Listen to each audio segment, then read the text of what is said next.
Every day, 1,800 children are abused or molested. Eventually, there may be an arrest and successful prosecution. Eventually, the child may deal with the trauma. But it starts with the victim bringing the assault into the open. It starts in a place that the child feels safe. It starts here. Hello, I'm Rhonda Hostetter. I'm the Executive Director of Hill Country Children's Advocacy Center. The center has been serving children of this area since 1992. We serve Blanco, Burnett, Lampasas, Llano, Mason, and San Saba counties. We are grateful for your help and support. Some of our statistics are staggering. 1 in every 4 girls and 1 in every 5 boys is abused before the age of 18. 1 in every 5 children is sexually solicited on the internet.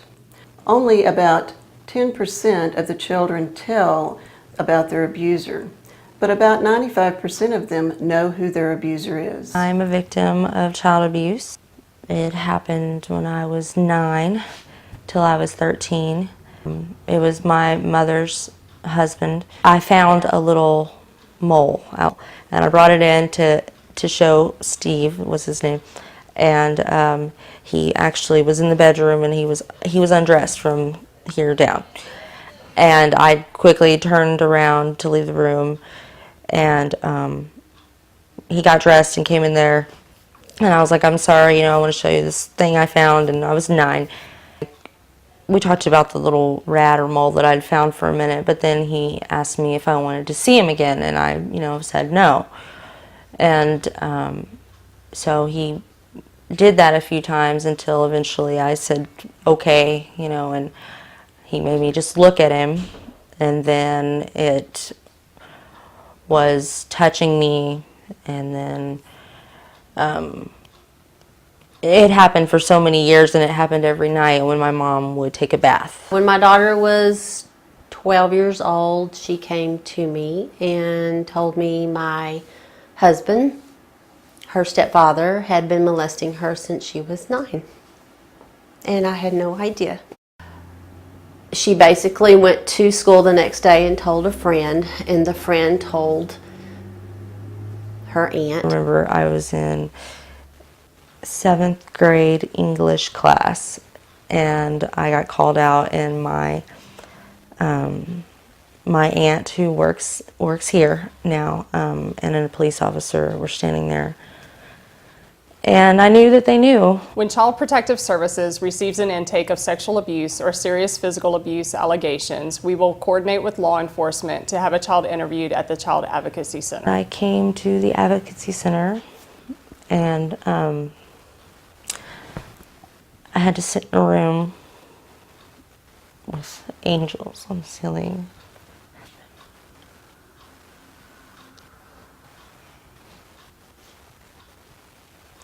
And it was just really embarrassing. They had to examine me.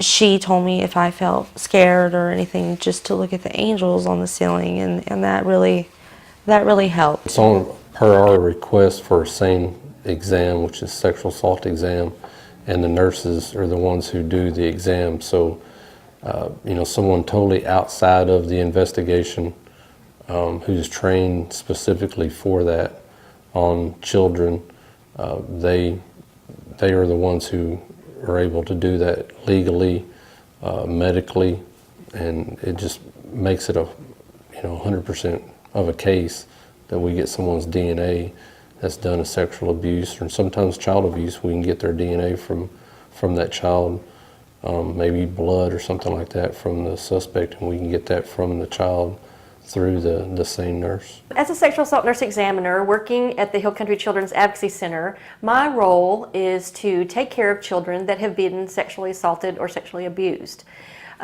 In this environment, again, a safe environment for the child, and for the parents or custodians to feel comfortable that their children are being taken care of. Again, my role is to check the child, make sure that the child is healthy, well, growing, developing as they should. I also am here to examine the child, basically from head to toe, and looking for any injury. Again, I do that in in an environment that is non-threatening to the child.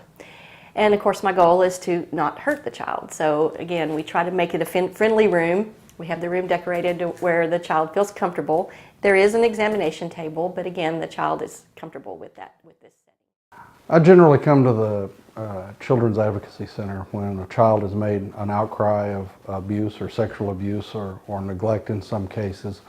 And generally the first visit here with the child and their family is about having the forensic interview done.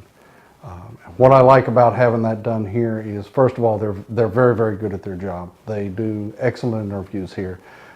They get rich, full outcries from the children. Gives me a lot of evidence to work with. I really like that when I walk out of here, I've got a DVD that's got that detailed outcry on it, so we don't have to subject that kid anymore to detailed interviews. My job is to talk to kids who have either been victims of child abuse or have witnessed violent crimes. Now, a forensic interview is just a structured conversation between a child and myself. There are different stages of different interviews. The first 5 or 10 minutes is usually building rapport, which would be, what's your name? What are things that you like to do? Do you go to school? Questions like that. Then we transition into the truth and lie, and that's to establish whether or not the child knows what the truth is. And then I have the child promise me that they're going to tell me the truth. And then we transition into the allegations, usually by asking the child why he or she is here, if they know, and then we will go from there. If they do not know why he or she is here, then I ask questions, general questions about the well-being of that child. Tell me about where you live, who you live with, is there anybody who could be worried about you? If so, why? Tell me about that. An interview is very structured around the child and what he or she can do. After the interview is done, I make copies of the video and audio recording of what the child and I talked about, and our multidisciplinary team members, such as law enforcement or CPS, who sit in another room and observe us, will get copies of all the paperwork that was done with the child and a copy of the DVD that the child and I talked about. This is one-stop shopping, so to speak, for the investigators. They can bring the child here in a non-threatening environment again and get the information that they need to, and the people here are specifically trained to interview children. I commend those who are here because they not only have a great job to do, a very important job to do, but their heart's in it, and you can tell that they have the concern of the child at heart when they do that interview. In some instances, if the child is under the age of 14, they may be the first person that child has talked to about this alleged offense. And so it's important for us to know what that interview contains, because that whole interview process and the interviewer herself may be a witness, as what we call an outcry witness. It's an exception to the hearsay rule. And so if we know what that interviewer says and what questions and answers she makes and receives, that becomes a part of the record, and we get to interview that, or get to introduce that in evidence at the trial of the case. And so my thought is, and my commendation here is, that they continue to do that job that they do so well, because we'll use that every time in the preparation and the trial of the case. They also are able to receive counseling services here. And part of what is really great about that is that as we prepare for trial, we are also able to be sure that the children are receiving the services that they need to be emotionally prepared to testify. You know, telling about your last sexual experience to a room full of people would be terrifying for any one of us, but much less as a small child when you're probably your first sexual experience, and certainly not something you're used to talking about, and for most of them it was not a pleasant experience. So it's really helpful that the children are able to continue to receive services here so that they are prepared for trial as we approach that necessity. Family advocates encourage communication between all systems involved in the investigating and prosecution of child abuse cases, including law enforcement, CPS, the district and the county attorney, as well as the families, and trying to get them to all communicate and collaborate. Ultimately, our role as a family advocate is to advocate for the physical and emotional well-being of the child and the family. I did counseling here, like classes with other people, other girls who had been abused. The Advocacy Center was here to help her with counseling. It was a place she knew she could come at any time, and she did have counseling here. I brought her here once a week once she got back home. I myself had a mother's group I attended here for years, even 2-3 years after it all took place. I came here with other mothers, and it really helped know that I was not alone. My job is to help children heal after the trauma of abuse. We use trauma-focused therapies, talk therapy, play therapy, and sand trade therapy, all to help children heal from the effects of abuse. We also facilitate a group caring for children who've experienced trauma, and we use that to educate parents about the emotional and behavioral effects of trauma, and to provide a parent with tools so that they can help facilitate their child's recovery. Now, for the community as a whole, what the Advocacy Center does, in my opinion, it focuses this community on the welfare of children, the healing of children, and the prosecution of those people that are most dangerous to our children in this community. It helps the focus, it helps the awareness, and it helps get the results we need in this community to help make it one of the safest places we can for all of our children and make it a better community overall. I don't think we could function in a modern day state of prosecution. And what I mean by that is what we call the CSI effect. People watch television and they expect miracles from law enforcement and prosecution. And those television shows are based on entertainment, not science. But without the science and without the process and without the systematic approach to determining the truth that the Children's Advocacy Center provides, especially here at the Hill Country Children's Advocacy Center, we could not be effective in a courtroom, and we could not be effective for our community.